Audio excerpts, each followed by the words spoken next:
A hearty thank you to the Lions for setting up their head coach, Rick Campbell, joining us today via video chat on this Football Friday. And there he is, Coach Campbell, his second appearance of the program. G'day, Rick. How are you?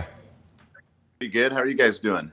Very well, thank you. Let me be the 1,000th to congratulate you on the latest posting with the BC Lions.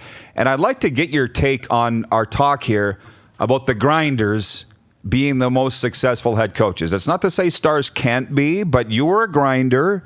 I mean, you're in the coaching fraternity. What's your take on that concept? Yeah, you're right. From the standpoint, you do really have to love coaching. It takes a lot of effort. The competition level is really high. So from a scheme standpoint, you really got to stay on top of things and stay current with what's going on and find ways to get advantages in games. And then I think the other huge piece of the puzzle, which is even more important to that, is your ability to relate with people. Football is the ultimate team sport. You're dealing with, between the players and coaches, you're dealing with 60, 70 people that come from all different backgrounds, different body types, different wants, different needs, dealing with a lot of emotions, all those things. And I think the really good ones can get that diverse group of people to focus on a single task and work in the same direction. And I think that's the key to it. Well, and by the way, your father, Hugh, whom I don't think you get tired of talking about, was a star. And he set records when he left here with Saskatchewan. So he had that. And I actually heard a story from the Lancasters about your dad that his parents used to read him football and basketball rule books instead of bedtime stories. And they did the same thing with Mark. And it seemed to have worked. So your dad, I mean, you were raised in the game. There's a lot of different ways to skin a cat, I guess, is kind of what I'm getting to. Yeah, I would say the topic you're talking about is I would say that just because you're a star player doesn't mean you're going to be a good coach.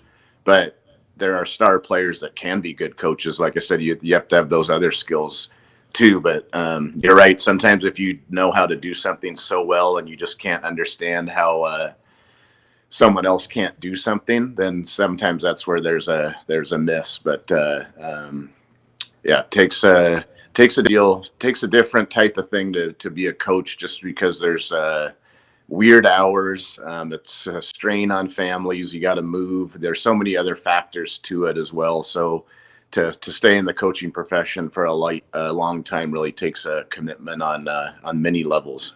Yeah, as a matter of fact, that's why I don't really feel comfortable with criticizing CFL coaches, whether it be head coaches, coordinators, or position coaches, because I see the effort that goes in, I see the stress that's involved, but also criticism is part of the job, and you know that. It's funny, by the way, Rick, your players have logged in and are watching, by name, Justin Renfro and Sean Lemon, and they all, it looks like you got something going in BC. These guys are set to be free agents, but it seems like everybody wants to be part of the Lions. Something positive's going on there. Do you feel it? Yeah, I really do. It's been a crazy couple of weeks for me.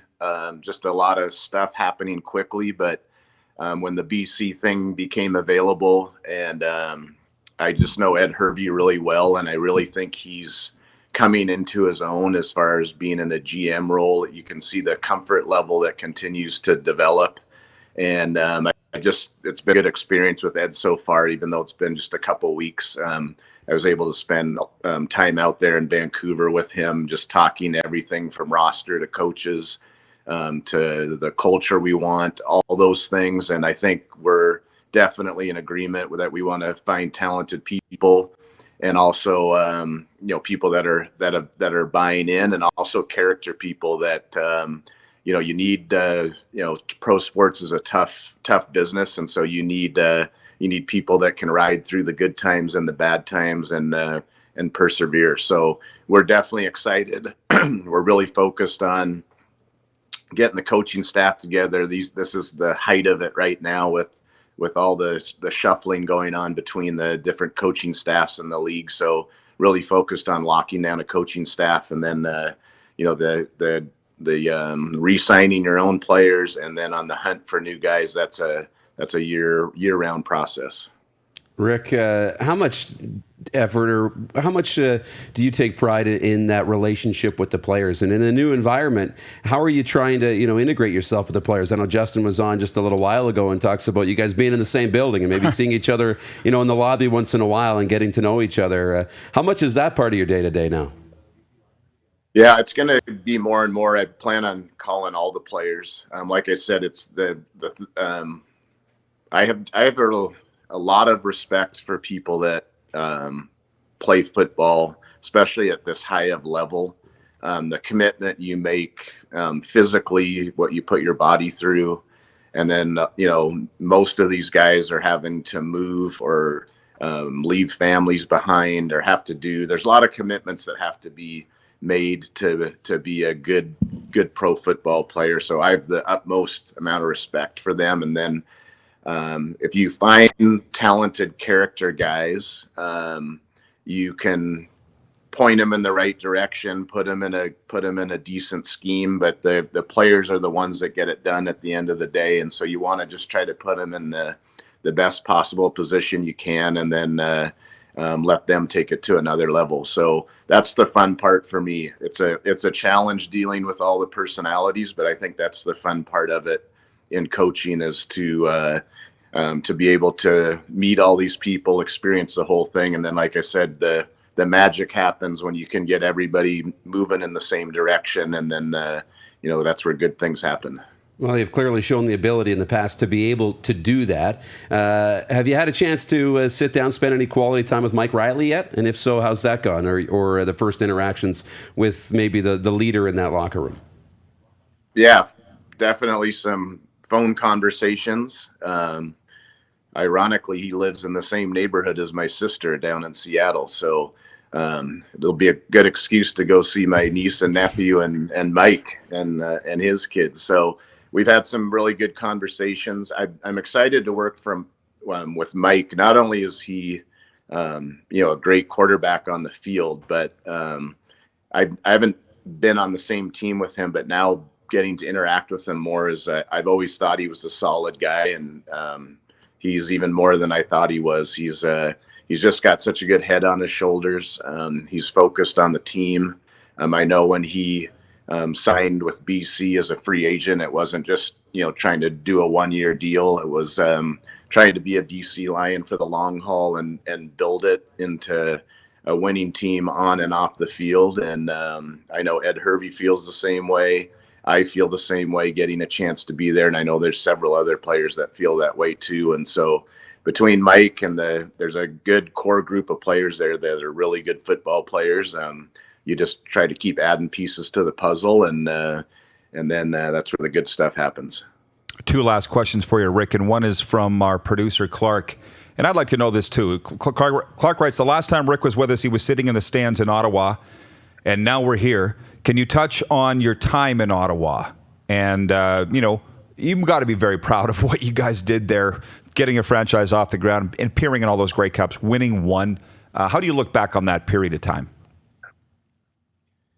Nothing but gratitude and positivity. It was everything and more than I hoped. When I was a defensive coordinator in Calgary, and I wanted to be a head coach, but I wanted to do it the right way in the right situation. And I just thought, what a unique opportunity to when I got hired, there were no coaches and no players. We didn't even have an office. We didn't have footballs. We had nothing. So you're starting from the beginning. So it was really cool to be a part of something where in a matter of a few short years, you're doing a Grey Cup parade down Bank Street in Ottawa, which was just unbelievable to be a part of. They really have a good thing going in Ottawa with the fans. The ownership group has been just fantastic. And so I will be a Red-Black fan for life, and I want it to work just like I want all CFL teams to work. But it was just a deal.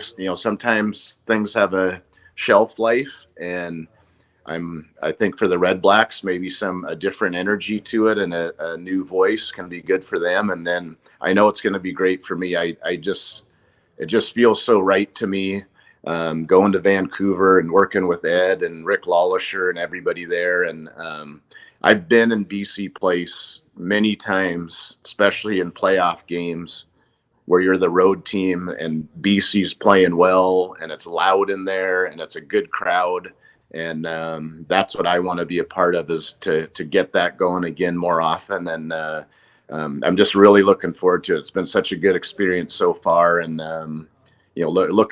I look fondly upon what happened in Ottawa, but definitely focused on the future in Vancouver.